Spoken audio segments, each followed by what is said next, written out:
为了救女儿，我被迫参加恐怖宫的神明游戏，失败惩罚抹杀。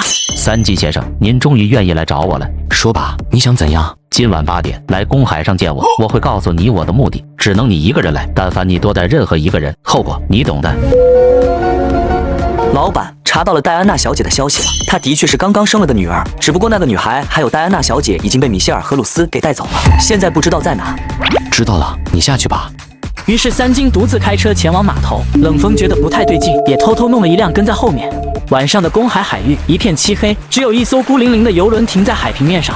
三金独自来到了游轮上。三金，没想到你还真敢来呀！我是该佩服你的勇气呢，还是该嘲笑你傻呢？戴安娜和我女儿呢？带过来。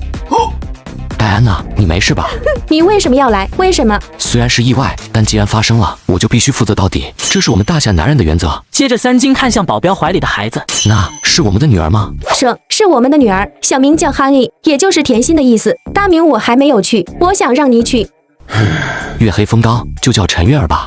好名字，我喜欢。忽然，几个小弟拿着武器抵住了三金。我已经按你的吩咐来了，你说吧，想让我怎么样？放心，现在我还不想杀你，我只是想请三金先生配合我演一出戏。演戏演给谁看？当然是你的金牌保镖了。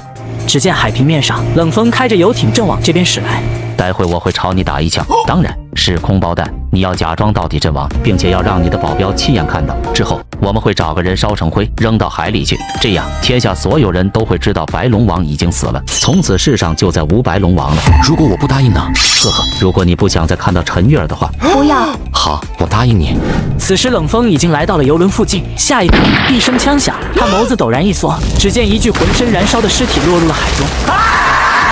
老板，冷风仰天长啸，泪洒当场。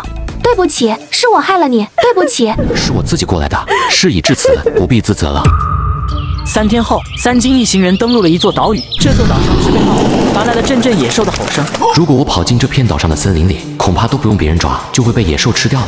景色很不错吧？这里叫做天堂岛，是恐怖宫弗拉德按照神话故事里所记载的天堂的样子建造而成的。这森林里面，他养了1000头狮子、1000只老虎、1000只豹子，还有很多毒蛇、毒虫。60年来，从没有任何人能够不通过试炼就逃出去。试炼？没错，我们叫试炼。恐怖宫称它为神明游戏，你很快就能知道是什么了。随后两人来到了恐怖宫的城堡。米歇尔，你来了呀！恐怖宫，这位就是大夏第一天王白龙王三金，有他的加入，您老人家的最后一场神明游戏一定能大放异彩。好，非常好，把三金带到监牢里去，过几天让他参加海选。使徒大人，你应该是基金会的使徒里权力最大、资产最多的一位吧？呵呵，恐怖宫过奖了。不过您说的没错，12使徒里，我的确权力最大，资产最多。不夸张地说，其实我的资产也好，权力也罢，已经超越了基金会里排名第12的主神了。太好了，实在太好了。米歇尔感觉有些不太对劲了。恐怖宫看他的眼神，就像是看到了美味的猎物一般。恐怖宫，你笑什么呀？我的神明游戏更加有看点了。你说我笑什么？你这话什么意思？恐怖宫摆了摆手，一名浑身是伤的男子被带了过来。第12主神凯威米勒，弗拉德，你做什么？这是基金会的主神大人，你敢动他？弗拉德疯了，他疯了，他抓不到其他人，就抓了我，要我代表基金会参加他的什么狗屁游戏。米歇尔总算明白恐怖宫是什么意思了。我也是基金会的人，而且我的实力比凯威米勒还强。恐怖宫这是要我代替凯威米勒去参加神明游戏啊！主神，如果你真的是神，那为什么会被杀死？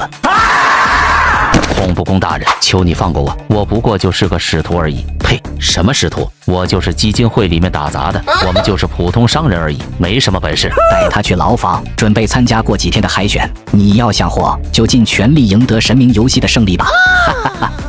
牢房内，三金正在思考人生，忽然米歇尔被人推了进来，两人四目相对，略显尴尬。来了，老弟。那个不用说了，肯定是恐怖宫连你也拉进了神明游戏的玩家候选人里了。你真是太幸运了。你也有资格说我？估计现在全大夏都知道白龙王死了，从今天起你就查无此人了。你要不说，我差点忘了还有这一茬了。在船上是你用月儿威胁我来着，对吧？你不要过来啊！我可是学过功夫的，我很厉害的。下一刻，三金轰在米歇尔的腹部，米歇尔吐了一口鲜血，应声倒地。杀人了，杀人了！救命啊！最后，米歇尔坐在角落里，动都动不了了。不想死的话，说说这个什么神明游戏到底是个什么玩意？神明游戏说白了就是大逃杀游戏，每一年的神明游戏规则都不一样，所以我也不知道今年的游戏规则是什么。不过我看恐怖宫那半只脚踏进棺材的样子，这老疯子今年应该是想玩一场史上场面最大的神明游戏。普通场次的神明游戏死亡率都高达90%，这一场恐怕能活下来个位数的人就不错了。这些信息你是从哪里得知的？其实神明游戏每年都在我们基金会内部成员的网络上直播，基金会内部成员可以花费每年1亿的订阅费来订阅观看，花费10亿还能进行现场观看。恐怖宫光是靠这个神明游戏，每年都能有1万亿的进账。过几天的海选你知道多少？每个人的海选内容都不一样，但是通不过海选者当场就会死。3金，我觉得咱们现在应该合作，想办法通过神明游戏。只要通过神明游戏，不但能活下来，恐怖宫还会答应获胜者一个愿望。不好意思啊，我信不过你。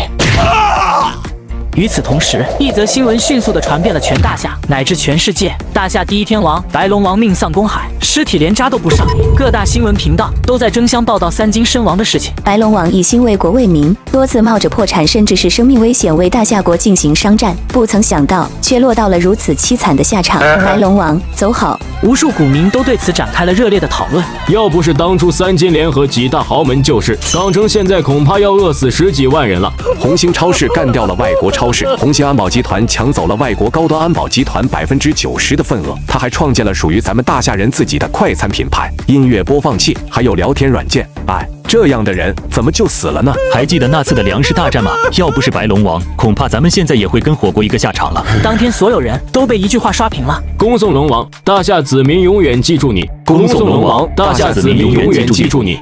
反观商王府内，却是跟过年似的，商银费尽心思，花了几千亿才把商力给弄了出来。